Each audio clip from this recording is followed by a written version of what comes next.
তারা যদি ভেটো প্রদান না করে তবে সেক্ষেত্রে ডক্টর মোহাম্মদ ইউনূস হয়তো জাতিসংঘের মহাসচিব নির্বাচিত হতে পারে। আসসালামু আলাইকুম, আপনাদের সবাইকে শুভেচ্ছা জানাচ্ছি। আমি তানভীর হাসান। প্রিয় দর্শক, বাংলাদেশের অন্তর্বর্তীকালীন সরকারের সাবেক উপদেষ্টা ডক্টর মোহাম্মদ ইউনূস তিনি এবার জাতিসংঘের মহাসচিব হওয়ার জন্য বিশ্বের বিভিন্ন প্রান্তে তদবির চালিয়ে যাচ্ছেন বলে সংবাদ প্রকাশ করেছে বাংলাদেশের গণমাধ্যম ইত্তেফাক। ডক্টর মোহাম্মদ ইউনূস 2024 সালের 5ই আগস্ট শেখ হাসিনা সরকারের পতনের পর ফ্রান্স থেকে উড়ে এসে 8ই আগস্ট তিনি সরকারের দায়িত্ব গ্রহণ করেছিলেন প্রধান উপদেষ্টা হিসেবে। বিগত 1.5 বছরের তার শাসন আমলে তার বিরুদ্ধে অনেক অভিযোগ উঠেছে। তিনি দায়িত্ব গ্রহণের পরপরই তার 600 কোটি টাকার কর মকুব করে নিয়েছিলেন। তিনি নিজের ব্যবসা বাণিজ্য সবকিছু প্রতিষ্ঠিত করে নিয়েছিলেন। তার বিরুদ্ধে সবথেকে বড় যে অভিযোগ সেটি তিনি শিশুদের টিকা আমদানিতে গাফিলতি করেছিলেন। তার গাফিলতি এবং তার স্বাস্থ্য উপদেষ্টার গাফিলতির ফলে 613 জন শিশু এখন পর্যন্ত মৃত্যুবরণ করেছে।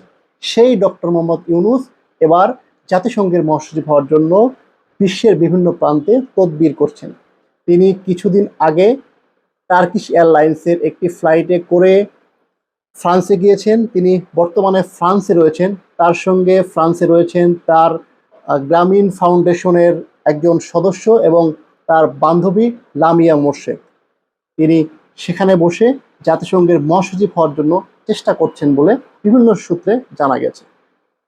সংবাদ মাধ্যম ইত্তেফাক বলছে, জাতিসংঘের বর্তমান মহাসচিব অ্যান্তোনিও গুতারেসের মেয়াদ শেষ হচ্ছে 31শে ডিসেম্বর। এরই মধ্যে সংস্থাটির পরবর্তী মহাসচিব নির্বাচন নিয়ে আন্তর্জাতিক অঙ্গনে শুরু হয়েছে আলোচনা। সম্ভাব্য প্রার্থীদের তালিকায় বিভিন্ন দেশের রাষ্ট্রনেতা ও কূটনীতিকদের নাম ঘুরছে। সেই আলোচনায় নোবেল জয়ী ও বাংলাদেশের সাবেক প্রধান উপদেষ্টা ডক্টর মোহাম্মদ ইউনূসের নামও আনুষ্ঠানিকভাবে উঠে এসেছে। ইত্তেফাক আরও বলছে, জাতিসংঘের মহাসচিব নির্বাচনকে ঘিরে ইতিমধ্যে বৈশ্বিক কূটনৈতিক তৎপরতা শুরু হয়েছে। তবে এই পদের জন্য জাতিসংঘের নিরাপত্তা পরিষদের 5টি স্থায়ী সদস্য দেশের সমর্থন এবং কোনো ভেটো না থাকা বাধ্যতামূলক হয় ডক্টর ইউনূসের ক্ষেত্রে আন্তর্জাতিক রাজনৈতিক সমীকরণ ও পরাশক্তিগুলোর ঐক্যমত চূড়ান্ত নির্ধারক হবে। অর্থাৎ জাতিসংঘের যে সাধারণ পরিষদ রয়েছে সেই সাধারণ পরিষদের যে 5টি স্থায়ী সদস্য দেশ রয়েছে তারা যদি ভেটো প্রদান না করে তবে সেক্ষেত্রে ডক্টর মোহাম্মদ ইউনূস হয়তো জাতিসংঘের মহাসচিব নির্বাচিত হতে পারে। তবে এই 5টি দেশ একত্রিত হয়ে ডক্টর মোহাম্মদ ইউনূসের জন্য কাজ করবে এমনটি আসলে নিশ্চিত হয়ে বলা যাচ্ছে না।